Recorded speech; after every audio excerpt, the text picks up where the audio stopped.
Planetary, issue number 5. Good afternoon, Mr. Snow. Dr. Brass, feeling better? Like you wouldn't believe. Come on in. How did you know it was me? I happen to know I have no scent. I remembered from our brief meeting in the Adirondacks, you have an unusual temperature emission. Plus, of course, your absence of presence in the olfactory landscape, as it were. You're a remarkable man, Dr. Brass. So are you, Mr. Snow, which I suppose is kind of the point. And call me Axel. We share the same birthday, you know. No kidding. January 1st. January 1st, 1900. Well, now, how come I don't know you better, Mr. Snow? I like to keep myself to myself. I bet we have a mutual acquaintance, though. Someone exactly the same age as us. Jenny Sparks. Her too. I didn't know that. I'll be damned. Is she still alive? With a vengeance, according to all the news channels. News channels! God knows I never expected to see all of them. And I've been meaning to ask someone. I keep seeing TV advertisements for something called the Hark Corporation. Do you know anything of them? What's this? Television, with a videotape player.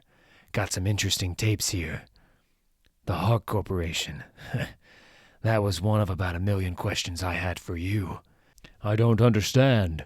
I figured you 1999 fellows had all the answers. You could have told me it was 1999, you know, when you found me. I could have handled it. I mean, 54 years, and I thought it was 30. That's not bad. I could have handled that fine.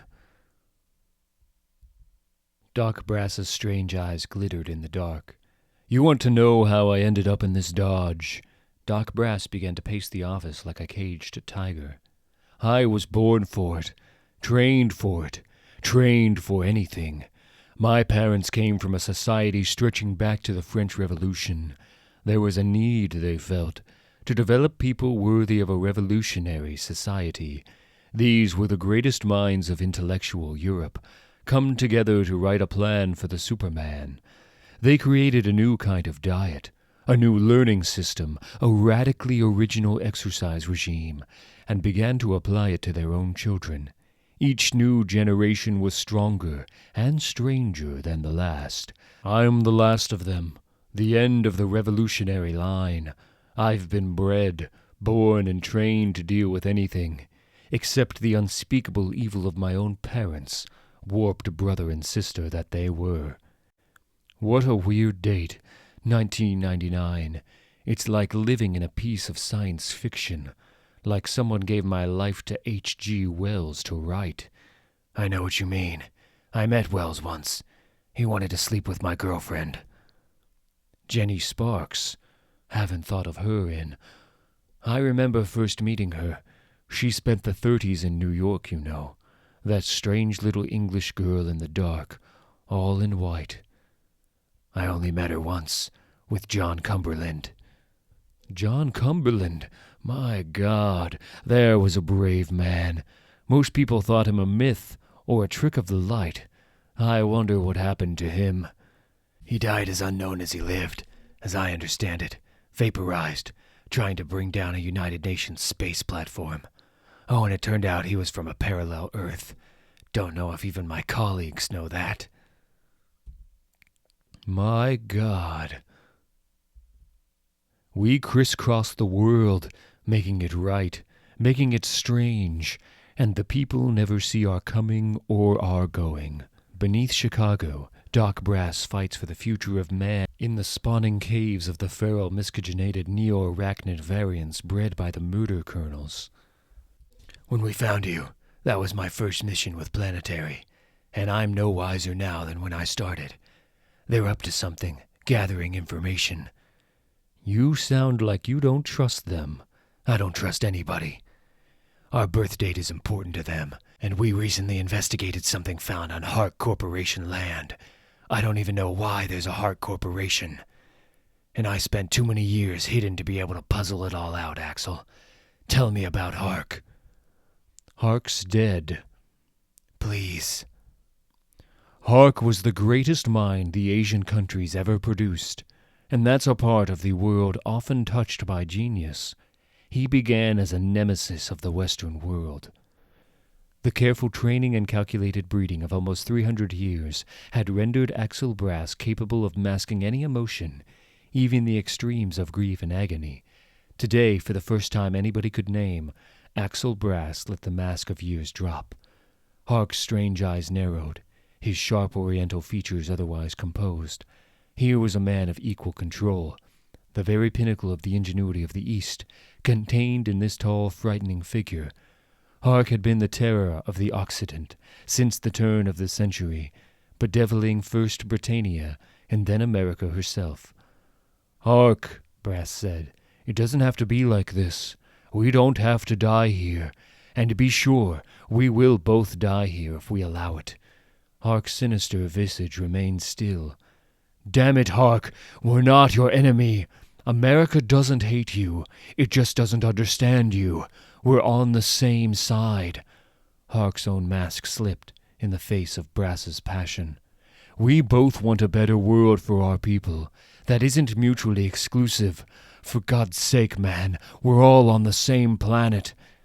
Anna Hark coiled herself into her father's life. She imagined herself a beautiful snake on a brightly patterned rug. If that snake moved carefully, and was still at the right moments, then to the casual eye there was no snake, only a beautiful bright rug. The world was just a gaudy pattern, and she a lovely coiled thing of venom. Her father's inventions, her father's money, soon, this could be a corporation, in the Western mold. She would hide herself in the warp and weft of America, grow rich, and wait. Hark understood that, indeed, he and Axel Brass could be a force to protect both the Orient and the world. While teaching the world to live with respect for its differing cultures, Hark's step into the light completed the secret society that Brass had spent 10 years gathering, in imitation of the group that spawned the system that led to his own birth in the days of Robespierre.